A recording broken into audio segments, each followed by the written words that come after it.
Selamat malam, Namik Nahwin Nahwisa Kondoli Kiedigul Entagol Waninggapka. Kembali lagi bersama saya Elsie Titi Halawa pada acara podcast Papua Selatan. Ya, malam hari ini kita akan berdiskusi dengan tema kita, yaitu Hari Internasional Masyarakat Adat Sedunia. Dan tentunya sudah ada bersama-sama dengan kita dua narasumber yang luar biasa yang tentunya sangat mengerti tentang masyarakat adat. Di sini ada Abang Damianus Katayu dan juga Abang Yohanes Okdinon. Selamat malam Abang, apa kabar? Puji Tuhan, sehat selalu, salam sehat untuk kita semua. Iya, sebelum kita melanjutkan diskusi kita akan mendengarkan sapaan dulu dari abang berdua. Abang boleh menyapa warga Kota Merauke maupun Provinsi Papua Selatan secara umum. Selamat malam warga Kota Merauke dan secara keseluruhan warga masyarakat Provinsi Papua Selatan. Puji Tuhan, hari ini kami bisa duduk bersama dengan podcast Papua Selatan. Ini ruang menembus peradaban ini, sehingga kami bisa duduk. Selamat malam, selamat menyaksikan untuk kita semua. Iya, silakan Abang Yohanes. Baik, selamat malam untuk seluruh masyarakat adat Nusantara yang berada di tanah Papua dan khususnya di Papua Selatan. Bersama-sama dengan masyarakat adat Papua Selatan, pada kesempatan ini di tanggal 9 Agustus, tepatnya Hari Masyarakat Internasional, saya mengucapkan selamat malam. Semoga diskusi kita bisa berjalan dengan baik. Terima kasih. Iya, terima kasih ya Abang berdua yang sudah menyapa warga Kota Merauke maupun Provinsi Papua Selatan. Iya, untuk malam hari ini sesuai dengan tema kita ya Bang ya, mengenai Hari Internasional Masyarakat Adat Sedunia. Untuk itu akan ada beberapa pertanyaan yang akan Elsie tanyakan kepada Abang berdua, yang tentunya kita akan berkembang dengan diskusi. Yang pertama yang Elsie ingin tanyakan yaitu sejarah dari Hari Masyarakat Adat ini sendiri, Abang. Secara internasional ini seperti apa sampai kepada kita di wilayah Provinsi Papua Selatan? Baik, terima kasih. Jauh sebelum kehadiran negara ini, di mana saja itu ada terlebih dahulu. Jadi kalau kita lihat sisilah kehadiran terbentuknya manusia ini, kalau dibilang manusia ini ciptaan Tuhan, Tuhan itu memberikan seisinya, termasuk di dalamnya adat istiadat itu. Sebelum terbentuknya negara itu adat sudah ada dulu, sudah dalam kehidupan manusia, sehingga ketika negara hadir sebetulnya tidak menghilangkan adat, tapi ini saling berkolaborasi, saling menunjang untuk kegiatan-kegiatan pembangunan atau kegiatan-kegiatan bernegara dan lain-lain. Yes. Ya, sampai hari ini. Ya, sehingga secara internasional maupun nasional dan juga hari ini kita misalnya di Papua, saya pikir nuansa adat itu masih terasa sekali. Ya, mungkin kalau kita lihat di daerah-daerah lain di negara-negara modern itu sudah agak terkikis, tapi dengan dicetuskan tanggal 9 itu merupakan Hari Masyarakat Adat Internasional, saya pikir itu patut kita memberikan apresiasi bahwa dunia ini masih mengakui masyarakat adat ini. Sehingga apresiasi untuk malam hari ini kita bisa duduk bicara tentang masyarakat adat itu sendiri.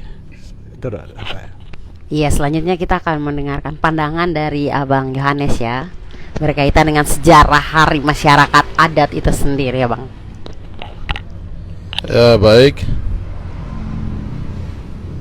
Masyarakat adat adalah bagian terpenting dari sejarah pembentukan negara-negara di dunia.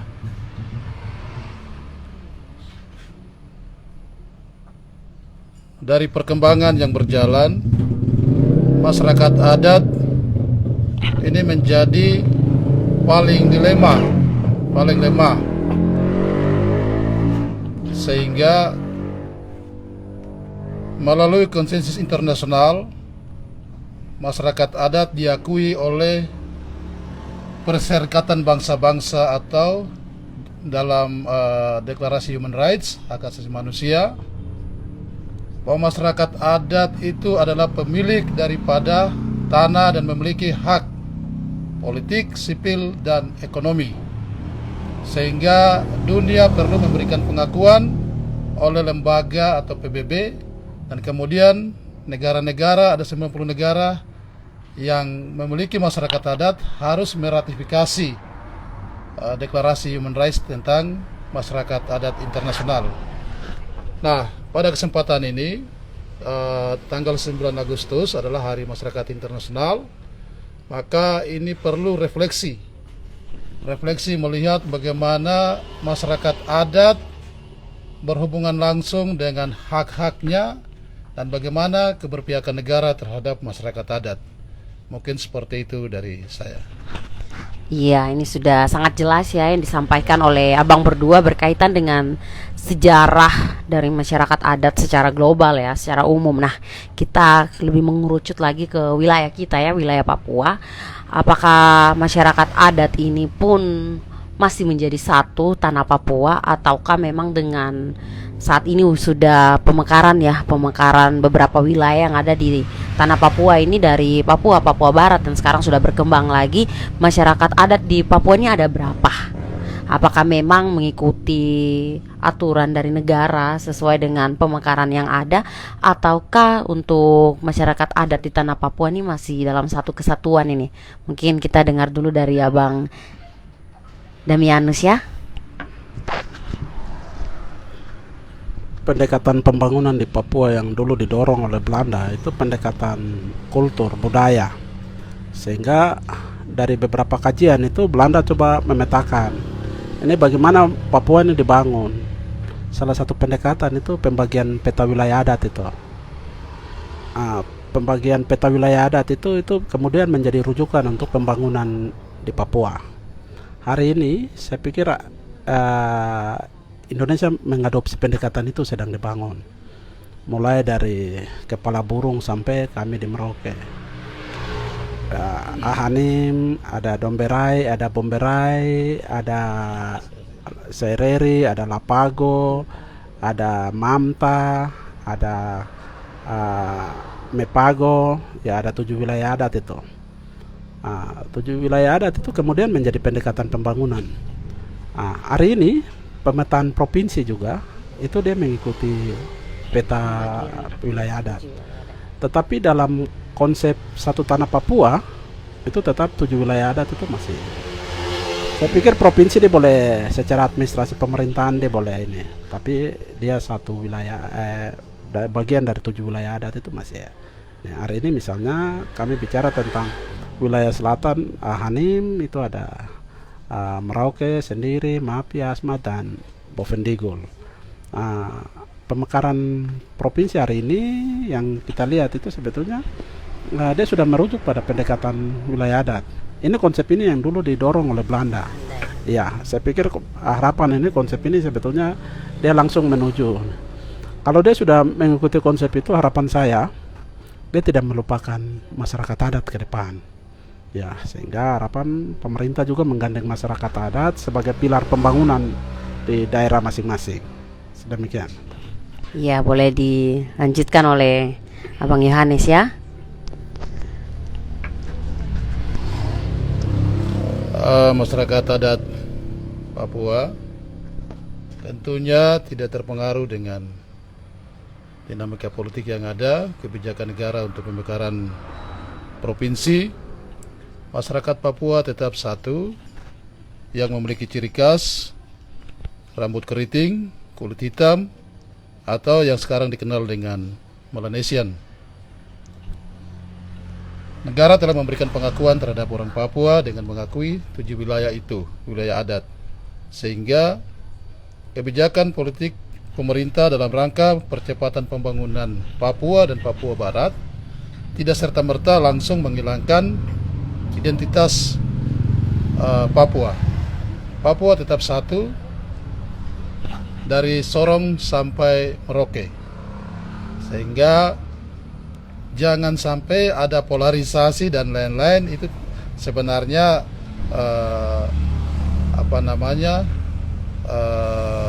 tidak sedikit pun juga akan mengganggu eksistensi daripada masyarakat adat Papua itu sendiri. Nah, dalam hal ini bahwa segala pusat perhatian pemerintah pusat dalam kaitan untuk pembangunan di Papua tentunya harus benar-benar melibatkan orang asli Papua. Orang asli Papua, karena berkaitan dengan bagaimana percepatan pembangunan dan bagaimana pembangunan itu bersentuhan langsung kepada masyarakat adat Papua. Iya. Seperti itu. Iya. Saya kira itu. Iya, sudah jelas juga ya yang Ya. disampaikan oleh Abang Yohanes, bahwasanya memang sekalipun dimekarkan provinsi-provinsi yang ada di satu wilayah Papua, tetapi itu tidak memecah belahkan juga ya satu tanah Papua ini ya, dari Sorong sampai ke Merauke. Nah, untuk itu saya ingin menanyakan lagi satu hal ini berkaitan dengan siapa saja yang tergolong sebagai masyarakat adat. Apakah ada aturan yang mengikat atau seperti apa nih yang berkaitan dengan orang-orang yang bisa tergolong ataupun masuk dalam kepengurusan bahkan dalam masyarakat adat di wilayah Animha ini? Ya, memang siapa yang dikatakan masyarakat adat ini, memang pertanyaan ini pertanyaan yang agak sukar.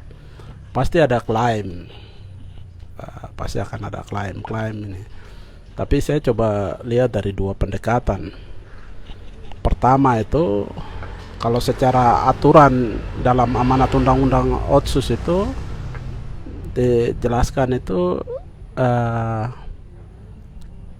yang berasal dari Bapak Mama Papua, terus Bapak Papua, Mama non Papua, ditambahkan di situ Mama Papua, Bapak non Papua, lagi ditambahkan lagi atau gitu. Memang secara aturan ini masih menjadi polemik, walaupun orang katakan itu sudah clear secara aturan. Tetapi dari beberapa penganut paham paternalistik mengklaim bahwa yang disebut dengan yang memiliki yang masyarakat adat itu orang yang berasal dari keturunan Bapak. Iya, dari keturunan Bapak itu berarti sudah jelas. Ini sebetulnya ini menjadi kontroversi. Menjadi kontroversi, orang mengklaim bahwa saya ini bagian dari masyarakat adat. Bagi saya, adat ini dimiliki oleh semua manusia. Ini soal menerjemahkan kepentingan saja. Kalau dilihat di situ kepentingan lebih besar di situ ada, pasti orang akan klaim bahwa saya juga bagian dari situ. Maka di beberapa diskusi-diskusi saya sampaikan ini, ke depan juga nanti orang akan berburu gelar adat di menjelang provinsi Papua Selatan ini. Sehingga bukan berarti dia akan menghilangkan konsep masyarakat adat secara umum itu, tapi perlu penegasan bahwa kita bicara masyarakat adat hari ini adalah manusia dan basis adatnya, termasuk wilayah adatnya, wilayah adat, dusun dan lain-lain itu menjadi penting sekali.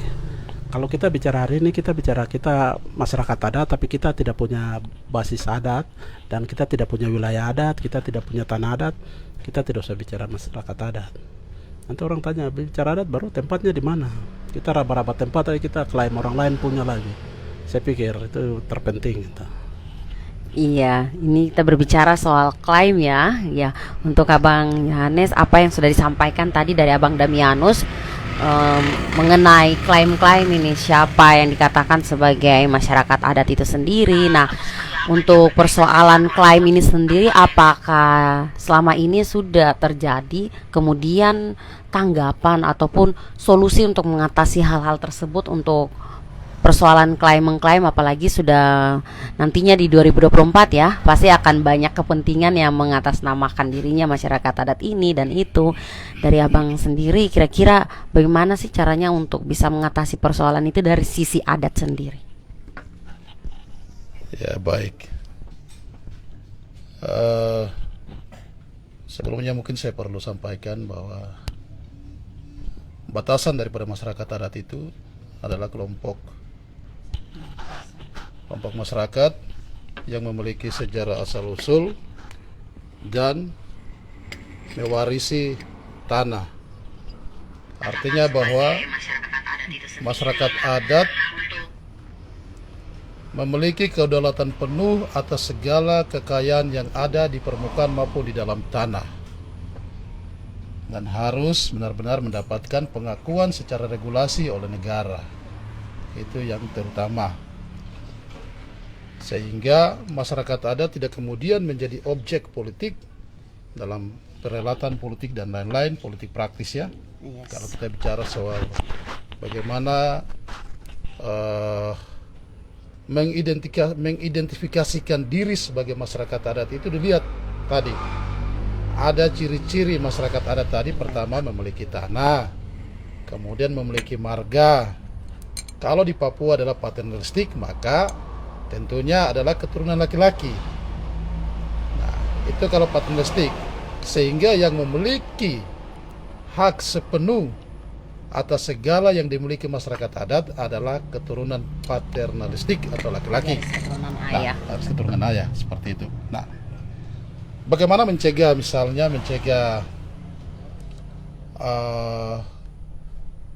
orang-orang atau yang kemudian melihat potensi masyarakat adat sebagai kekuatan politik untuk masuk dalam wilayah, misalnya wilayah pilkada seperti di Papua ini.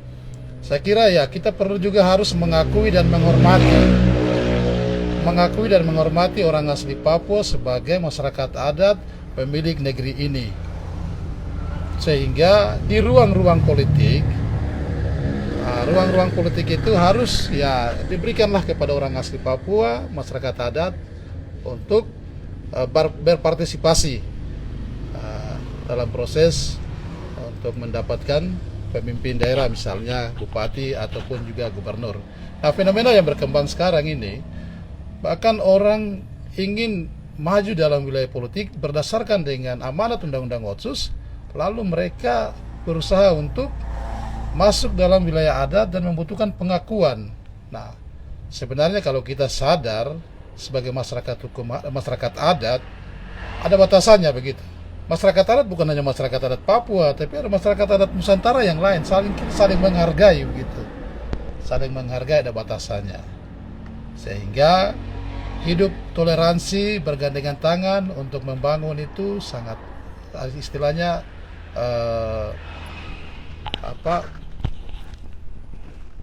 sangat baik untuk kemajuan kita bersama, seperti itu. Silakan.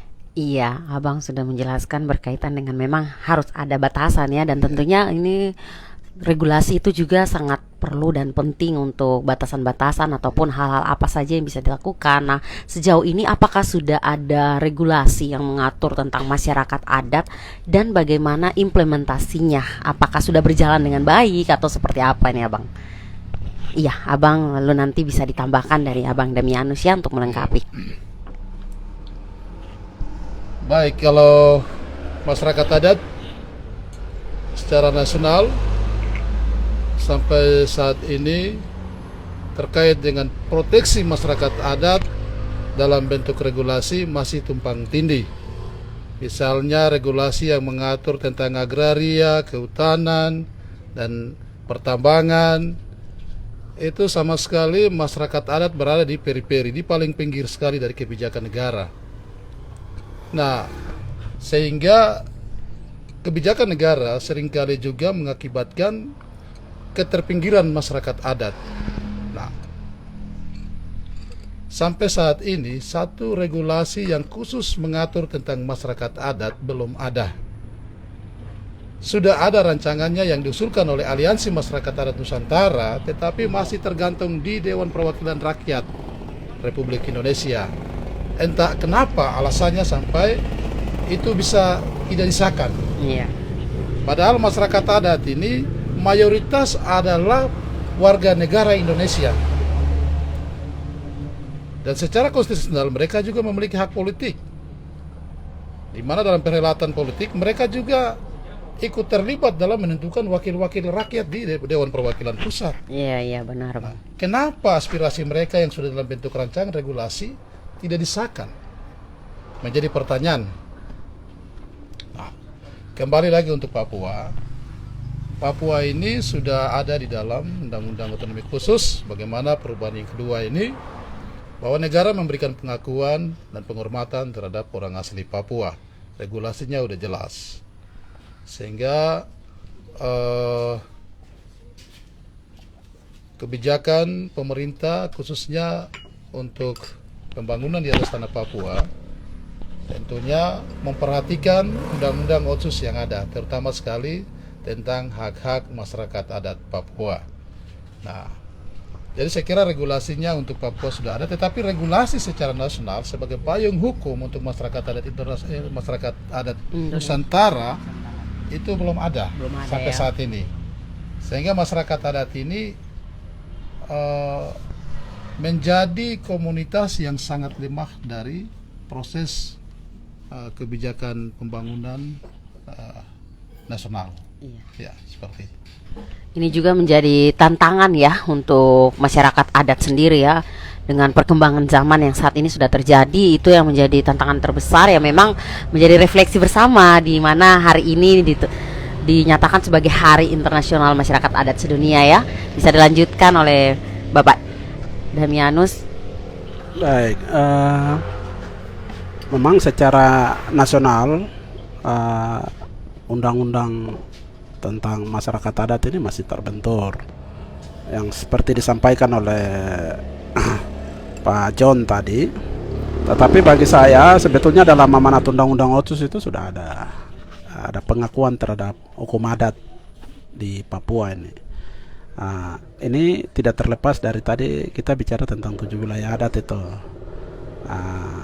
Jadi saya pikir itu menjadi rujukan, sehingga saya berharap ke depan juga kita tidak membenturkan adat dengan pemerintah, para pihak ini. Saya membaca salah satu kendala hari ini undang-undang masyarakat adat belum disahkan itu salah satu adalah bagaimana kepentingan investasi. Ya, kepentingan investasi, sehingga bagi saya ini masyarakat adat harus dikuatkan. Fungsi masyarakat adat itu mereka menjaga tanah dan manusia. Itu terpenting. Kalau tidak ada masyarakat adat di tataran bawah, ini para pihak ini mereka akan masuk dan menghancurkan. Sehingga dalam konstitusi, dalam amanat undang-undang Otsus itu ada pengakuan masyarakat adat, hukum adat, itu bagi saya luar biasa. Sekarang bagaimana implementasi? Bagi saya implementasi ini harus ada goodwill dari pemerintah juga. Kalau kita sudah cetuskan dalam amanat undang-undang Otsus, bagaimana kita sama-sama mengawal? Itu jauh terpenting. Jangan barang sudah ada, tetapi itu dia hanya tertulis saja, tapi dalam tataran implementasinya kita sama-sama tabrak rame-rame. Ini, bagi saya ini tidak benar. Hari ini misalnya kita bicara tentang hukum adat, batasan-batasan adat misalnya terkait dengan wilayah adat dan lain-lain, minimal para pihak atau investor mau masuk mereka minta izin. Kalau itu dikasih, kalau tidak. Saya kasih contoh kasus sederhana saja. Hari ini misalnya masyarakat Muyu menolak bendungan di Ninati. Yes. Dan itu secara adat, Dewan Adat Suku Muyu sudah menolak di tahun 2018. Seharusnya para investor, para pihak termasuk pemerintah juga menghargai keputusan itu. Termasuk hari ini mereka sudah sepakat untuk menolak. Tapi minta maaf ada pihak-pihak tertentu yang memaksakan kehendak. Artinya bahwa kalau hari ini kita semua sepakat untuk menghargai masyarakat adat, berarti kita sama-sama juga menjaga keputusan apa yang disampaikan oleh masyarakat. Tentunya pasti masyarakat adat yang secara kelembagaan itu mereka sudah tahu implikasi-implikasinya, sehingga kita tidak membangun konflik di tataran tingkat bawah. Saya pikir demikian. Iya, apa yang disampaikan oleh Abang Damianus ini juga berkaitan dengan peran ya dari masyarakat adat itu sendiri untuk menjaga tanah miliknya itu, sehingga memang tidak merusak untuk anak cucu ke depan ya. Selain itu, apa saja peran masyarakat adat dalam kehidupan berbangsa dan bernegara? Mungkin ada hal-hal yang memang dalam kelembagaan masyarakat adat itu ada hal-hal yang memang menjadi program-program prioritas, sehingga memang membangun daerah sendiri secara umum untuk Indonesia. Bagi saya ini penting supaya tidak boleh ada stigma. Ketika misalnya masyarakat adat mengatakan ini ada proteksi, sebetulnya jangan sampai ada stigma bahwa masyarakat adat bertentangan dengan negara. Ini konsep ini harus kita hilangkan. Kalau sampai ada stigma, saya pikir ke depan ini juga kurang bagus. Sebetulnya apa yang disampaikan oleh masyarakat adat di belahan dunia termasuk di Indonesia itu adalah bagaimana menjaga manusia dan tanah. Ya. Tentunya juga pasti masyarakat adat memberikan kontribusi terhadap pembangunan. Tapi pembangunan yang berbasis, pasti mereka akan menawarkan pembangunan yang berbasis budaya. Bagaimana pembangunan juga yang bagaimana mendongkrak masyarakat adat itu. Dia tidak menghilangkan keasliannya, tapi tetap keasliannya tetap terjaga. Jangan sampai kita bicara pembangunan tapi dia menghilangkan keaslian itu. Ini bagi saya juga harus kita perhatikan sama-sama supaya kita semua harus juga sepakat, jangan sampai kita membenturkan masyarakat adat dengan negara. Jadi seolah-olah ketika masyarakat adat bicara tentang proteksi tentang manusia dan wilayah adatnya, itu dianggap bertentangan dengan negara. Bagi saya sebetulnya tidak juga. Tapi mereka berpikir seperti tadi ada Elsa sampaikan, bahwa bagaimana anak cucu mereka ke depan. Ini kalau sudah tidak ada, bagaimana? Terus apa yang mereka harus jaga?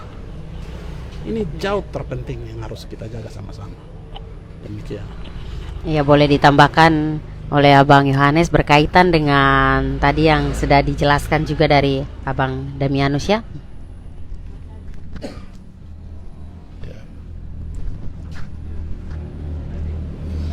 Hari ini dunia sedang berbicara soal global warming atau ancaman pemanasan global menjadi isu nasional. Tentunya itu adalah bagian daripada proses pembangunan modern yang kemudian menghilangkan segala ekosistem alam sehingga dampaknya mengancam kehidupan manusia secara global. Konsep yang ditawarkan adalah sustainable development atau green development, pembangunan hijau atau pembangunan yang berkelanjutan. Adalah konsep yang sangat melekat dengan masyarakat adat. Sehingga setiap negara harus meratifikasi dalam bentuk regulasi dan kemudian penerjemahannya dalam bentuk kebijakan pembangunan yang benar-benar berorientasi kepada pembangunan berkelanjutan. Nah, konsep ini tentunya pasti akan mengarah kepada proteksi masyarakat adat, sehingga setiap negara juga harus memberikan kontribusi terhadap pengurangan emisi gas rumah kaca tadi. Nah, di sini berarti ada yang namanya pelestarian hutan. Hutan ini adalah berbasis kepada masyarakat adat. Maka regulasi sangat penting sekali. Kadang, seperti sudah disampaikan Pak Adami tadi, kepentingan investasi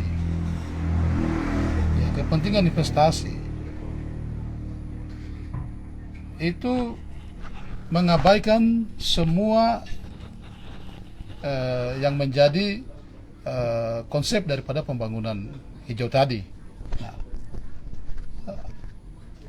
kalau kita lihat misalnya secara nasional, bagaimana peran masyarakat adat dalam pembangunan bangsa dan negara, tentunya semua sumber daya alam dari masyarakat adat ini sudah diberikan kepada negara. Tetapi apa yang masyarakat adat dapat sampai hari ini? Harusnya terbalik. Masyarakat adat harus yang menjadi paling sejahtera, paling kaya, karena mereka lah yang memiliki kedaulatan penuh atas tanah dan segala isinya. kok kenapa terbalik? Ini kan semua pasti bermuara kepada kebijakan negara. Siapa di balik kebijakan negara itu? Itu adalah proses politik. Nah, sehingga dengan hari Masyarakat Adat Internasional, saya berharap bahwa akan lahir tokoh-tokoh muda yang berpikir tentang bagaimana eksistensi masyarakat adat dan keberlanjutan daripada pembangunan bangsa dan negara. Nah, peran masyarakat adat sangat strategis, sangat penting sekali untuk bagaimana pembangunan yang tidak menghilangkan sumber daya untuk generasi ke depan, seperti itu. Iya, jelas sekali ya. Memang apa yang dipaparkan oleh Abang berdua ini akan ada tambahan lagi dari Abang Damianus ya. Masih berbicara berkaitan dengan masyarakat adat. Ini kita bicara masyarakat adat. Saya penegasan ini hari ini kita bicara masyarakat adat itu kita bicara tentang wilayah dan manusia. Hari ini misalnya khusus kami masyarakat adat Muyu ini sedang melakukan penolakan terhadap rencana pembangunan bendungan di Kalimuyu. Ada hal yang menarik bagi kami. Pertama itu wilayah Muyu itu tidak besar, sehingga sebagai orang Muyu dan masyarakat adat Muyu itu pasti tentu dong mereka menjaga tanah itu. Sehingga implikasi pembangunan rencana pembangunan bendungan itu bagi saya kami tidak menolak rencana pembangunan, tapi pembangunan yang seperti apa? Hari ini misalnya kita rame-rame bicara tentang pembangunan bendungan di Kalimuyu. Orang Muyu pada umumnya menolak karena mereka merasa bahwa tanah adat akan hilang. Kalau mereka punya tanah adat akan hilang, mereka mau kemana? Karena wilayah Muyu itu tidak besar, nanti mereka akan hilang. Sehingga hari ini semua orang Muyu sepakat untuk kami menjaga tanah itu, karena wilayah itu tidak besar. Bukan kami menolak pembangunan, tapi bagaimana pembangunan yang tadi berbasis budaya, terus berbasis lingkungan, dan pembangunan itu berskala prioritas. Sekarang yang masyarakat di sana ada butuhkan itu pembangunan apa? Pendidikan, kesehatan, perumahan, jembatan, jauh lebih baik daripada kita dorong bendungan. Karena tadi kalau bendungan itu masuk, mereka akan kehilangan tanah adat. Kalau sudah kehilangan tanah adat, jangan kita bicara masyarakat adat. Karena kita bicara masyarakat adat itu tentu identik dengan tanah dan wilayah. Saya pikir itu. Iya. Di sini saya melihat memang masih ada dan tetap terjaga ya, serta eksistensi dari masyarakat adat sendiri di wilayah Animha, khususnya suku Muyu ya, Muyu Mandobo Muman, di tengah arus globalisasi yang sangat kencang ini ya. Dan tadi Abang sendiri sudah berbicara bahwa memang masyarakat secara umum yang berada di Bovendigul ini menolak. Nah, sudah sejauh mana penolakan yang dilakukan oleh masyarakat Bovendigul secara keseluruhan ini ya? Nanti bisa ditambahkan oleh Pak John. Pertama itu sebetulnya tahun 2018 kami sudah sepakat. Itu Pak Bupati almarhum, Pak Beni, terus di depan Bapak Uskup dan masyarakat Muyu yang ada, itu kami sepakat untuk menutup bendungan. Waktu itu rencana pembangunan di Kalikau. Kami semua sepakat untuk bersama-sama dengan masyarakat Wambon, kami sepakat untuk menolak bendungan. Dan untuk khusus di wilayah Muyu itu kami sepakat semua untuk wilayah Muyu. Tetapi ya minta maaf, mungkin ada pihak-pihak tertentu yang coba memindahkan dari dari Kalikau ke Kalimuyu. Isu ini dia baru muncul di belakangan 2021-2022 ini. Tahapan-tahapan yang kami sudah lakukan itu selain 2018 itu semua. Hari ini kami sudah ketemu pihak Balai Sungai, kami sudah bicara. Kemarin tim juga naik ke Ninati untuk kegiatan konsultasi publik. Kami sudah minta untuk pemerintah harus mendengar. Karena begini, bicara masyarakat Muyu ini satu kesatuan masyarakat Muyu. Karena tadi orang Muyu di dalam masyarakat adat Muyu itu ada klan-klan. Iya. Ada 7 klan kami. Dari bawah Okpari sampai di Ningrum itu ada 7 klan.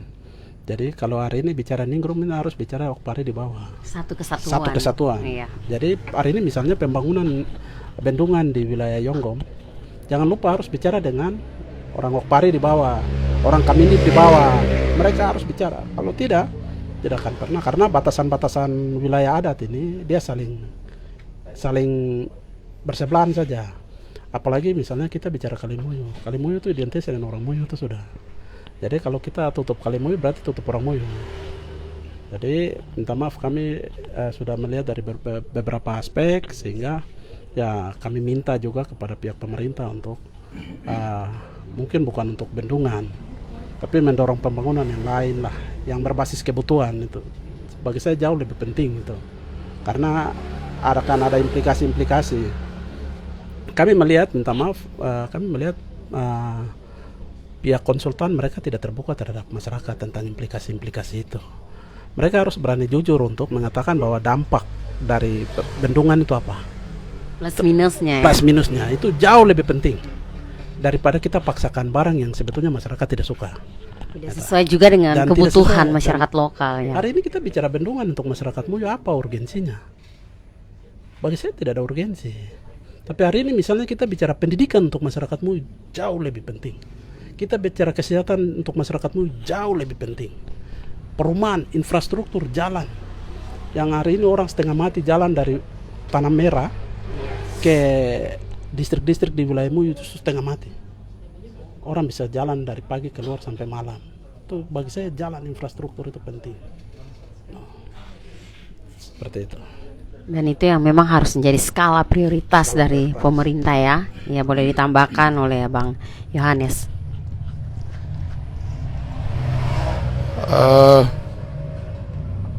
Saya lihat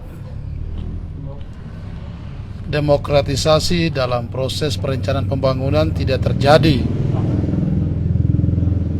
Bahwa perencanaan pembangunan bendungan ini kelihatan sentralistik, bukan bersumber dari bawah, atau istilahnya itu top down bottom up itu. Sehingga ini bypass, tabrak langsung dengan masyarakat di bawah. Harusnya segala perencanaan pembangunan itu berdasarkan kepada kebutuhan daerah, bukan kebutuhan pemerintah pusat. Apa sih bendungan dengan skala yang besar, kurang lebih 1.200 sekian hektar, apa manfaat ekonominya bagi orang asli? Tidak dijelaskan manfaat ekonominya. Jadi kalau kita lihat, manfaat ekonomi sangat-sangat minus bagi orang asli Papua.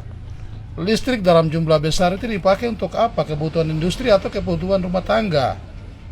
Kan kalau kebutuhan rumah tangga kita bisa pakai solar cell dan lain sebagainya kan? Apa yang pakai yang besar-besar? Jadi hari ini orang Muyu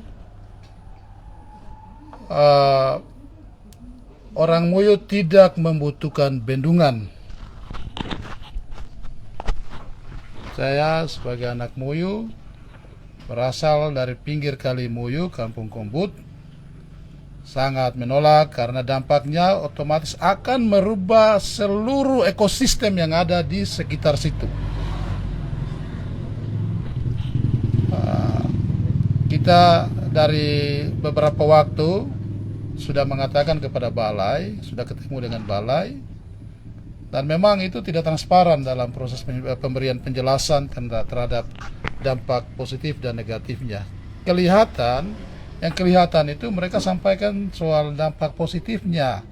Ya katanya bisa bikin tambak ikan, bisa jual gorengan, apa sih?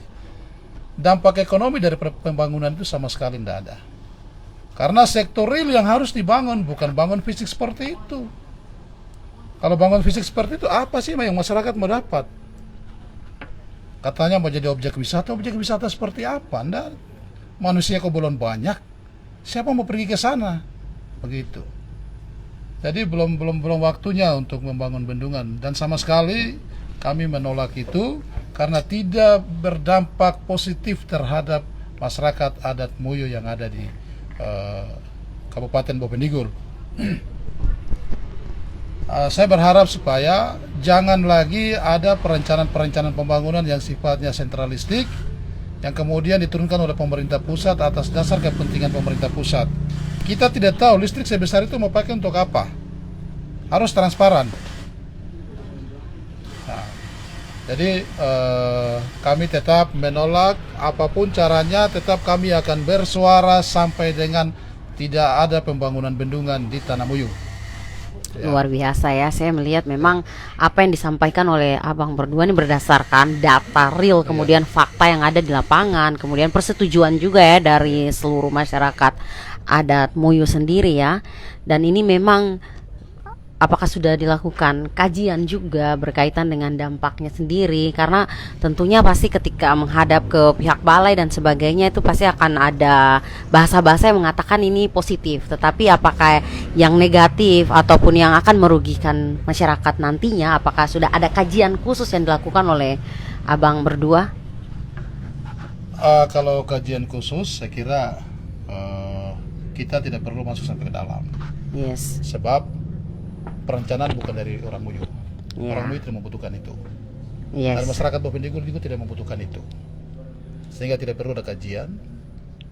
Dan pemerintah pusat lewat balai harus transparan. Ini perencanaan dari siapa bersumbernya. Kalau sumbernya dari pemerintah, jangan paksa kalau masyarakat sudah tidak terima. Begitu. Jangan paksa, jangan datang rayu lalu minta persetujuan masyarakat adat. Kan dalam aturan seperti itu. Harus ada persetujuan masyarakat adat baru bisa dibangun. Begitu. Dengan berbagai iming-iming, kasihan orang di perbatasan di Ninati, itu masyarakat baru pulang dari Papua Nugini, mereka tidak mengerti bahasa Indonesia, apalagi bahasa teknis. Yes. Jadi ketika mereka konsultan datang bicara bahasa teknis, mereka iya saja, bendungan itu kata apa, bendungan itu orang apa, begitu. Mereka tidak mengerti. Setelah itu mereka cuma ya udah dapat persetujuan, itu menjadi legitimasi bagi mereka untuk kerja. Ini kan juga tidak benar sebenarnya. Orang Muyuh bukan berarti yang ada di kampung. Bicaralah dengan intelektual Muyuh yang ada di mana-mana, supaya diperjelas. Tidak boleh langsung masuk di masyarakat dan langsung bicara, karena kamu bawa masuk ini bahasa teknis, barang baru, dan orang tidak mengerti di kampung. Begitu. Saya kira itu seperti. Ya memang harus ada keterbukaan ya, transparansi itu perlu ya. Dari abang Damianus, masih ada yang ingin ditambahkan lagi? Kami lagi kumpul data. Kami akan buat petisi. Ada beberapa tim di bawah, teman-teman Muyuh di bawah sana yang jaga kampung sana, mereka lagi kumpul data. Nanti ada beberapa referensi yang kami sudah dapat. Itu yang kemudian nanti menjadi data kami, dan kami akan minta audiens kembali dengan pihak balai untuk kami sampaikan data. Ini sekarang yang kami sedang dorong ini itu apa yang kami rasakan sebagai manusia Muyuh, tapi juga memang perlu referensi yang kuat. Misalnya harus analisa peta. Hari ini misalnya dari data yang ada, mereka sampaikan itu 26 submarga akan hilang. 26 submarga dalam peta itu 19 ada di Ninati, 7 ada di Woropko. Kita perlu tahu marga-marga mana. Ini kan perlu harus analisa peta. Peta itu kan kali ini pasti batas ini marga ini punya, ada pohon ini marga ini punya. Berdasarkan data-data itu, ini kan ada klaim sepihak ini. Maka selama ini kan mereka hanya jalan di Ninati saja. Mereka tidak sosialisasi ke misalnya ke Woropko. Terus mereka tidak turun ke Morakali di orang Kamindip di bawah sana. Mereka tidak ini. Berdasarkan itu baru nanti kami akan, ini data kami. Maka kami akan tegas bahwa kami menolak. Ya, dan kami menawarkan solusi juga. Kami tidak menolak pembangunan, tapi pembangunan seperti apa, dan kami menawarkan solusi pembangunan itu pada pemerintah. Saya pikir demikian ya. Ya luar biasa ya, tidak hanya untuk menolak tetapi memang sudah ada solusi apa yang diharapkan dari masyarakat ya, karena memang pembangunan ini harus melihat juga ya kebutuhan dari masyarakat lokal ini seperti apa, masyarakat adat Papua ini seperti apa ya Bang berdua ya. Kemudian untuk berbicara tentang persoalan ini, saya ingin menanyakan berkaitan dengan pengakuan terhadap masyarakat adat serta hak wilayah ini, apakah memang dari pemerintah pusat sudah memberikan atau tidak.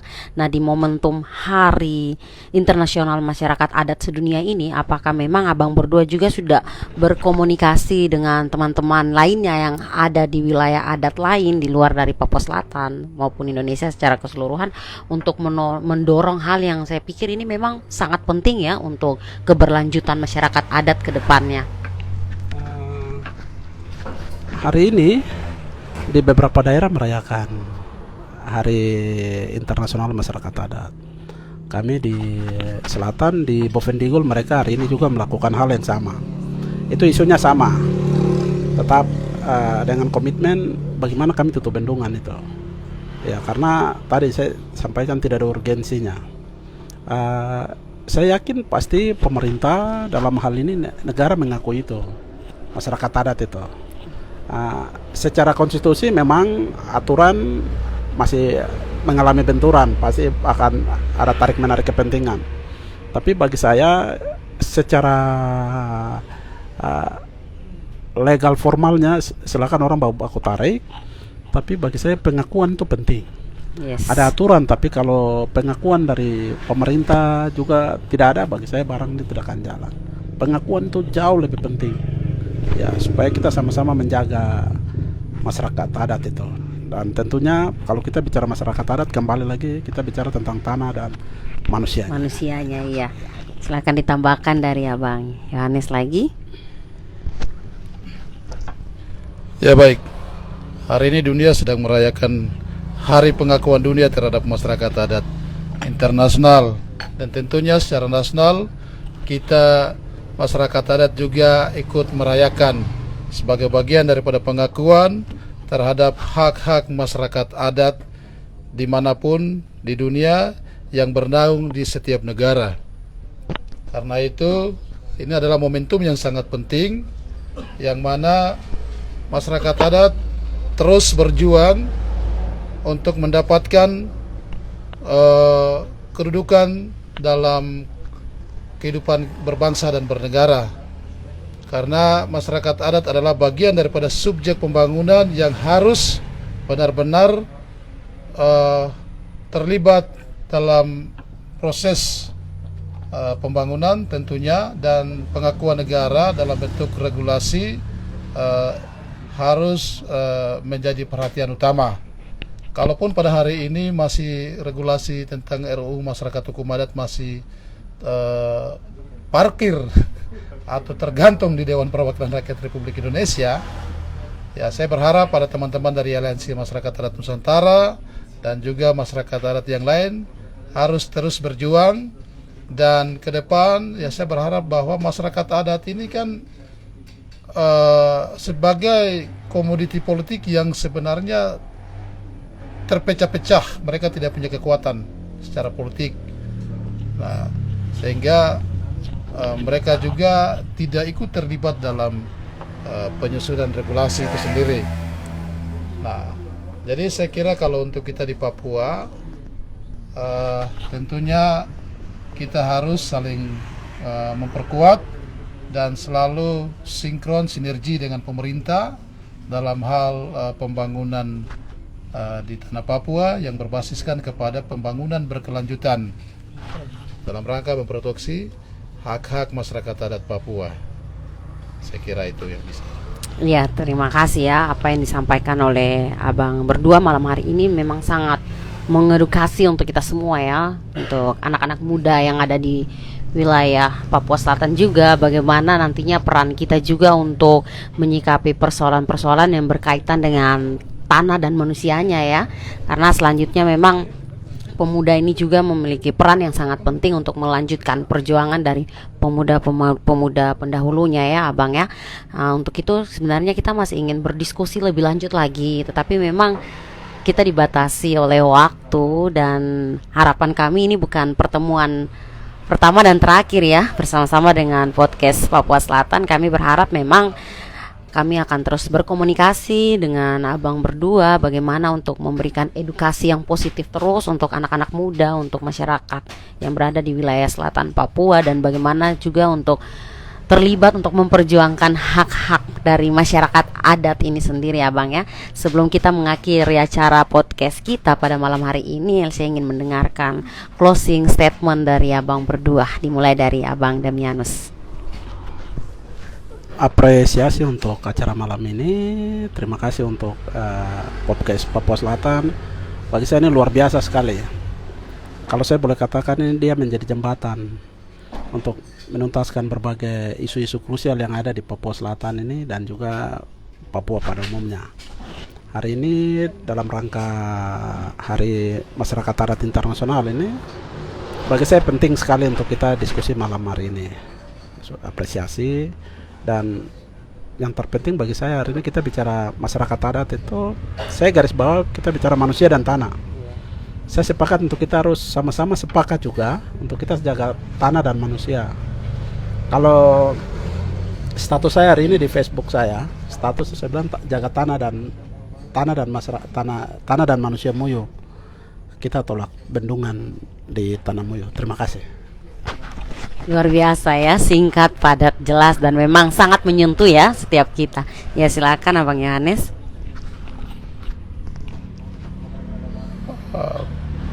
Podcast ini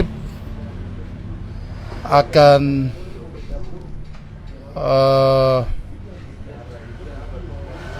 tersebar secara online dan akan juga disaksikan baik secara lokal Merauke, Papua, dan juga nasional, sehingga bisa disaksikan oleh masyarakat Papua dan juga masyarakat Nusantara.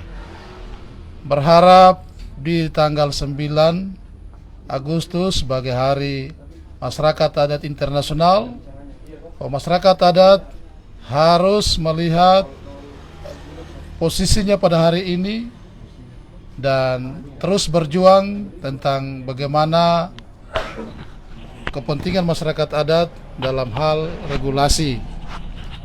Oleh karena itu,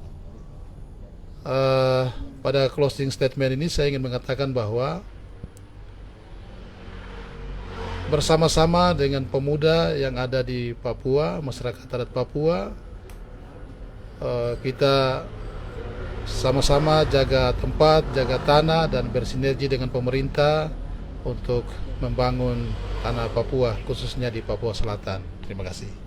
Iya, luar biasa ya apa yang sudah disampaikan oleh abang berdua pada malam hari ini. Dan acara podcast kita sudah selesai, tetapi untuk memperjuangkan hak-hak masyarakat adat ini belum selesai ya. Ini menjadi tugas untuk kita semua, tugas kita bersama ya. Dan tentunya untuk tema tahun 2022 untuk Hari Internasional Masyarakat Adat Sedunia mengangkat tema yaitu peran perempuan adat dalam pelestarian dan transmisi pengetahuan tradisional, yang artinya manakala kita sudah melihat kedua sosok lelaki luar biasa malam hari ini ada bersama-sama di acara podcast Papua Selatan yang memberikan edukasi maupun advokasi untuk hak-hak yang milik dari adat itu sendiri, masyarakat adat itu sendiri. Saya pun ingin mengajak teman-teman perempuan muda Papua di luar sana untuk mari sama-sama terlibat dengan Abang Damianus dan juga Abang Yohanes dalam rangka memperjuangkan hak dari masyarakat adat wilayah Animha, khususnya Kabupaten Bovendigul. Dari tempat ini, Kedai Kopi Ceritakan, saya Elsie Titi Halawa dan Abang Damianus dan Abang Yohanes, kami bertiga pamit undur diri. Terimalah salam persaudaraan kita. Izakot Bekai, Izakot Kai. Satu hati, satu tujuan.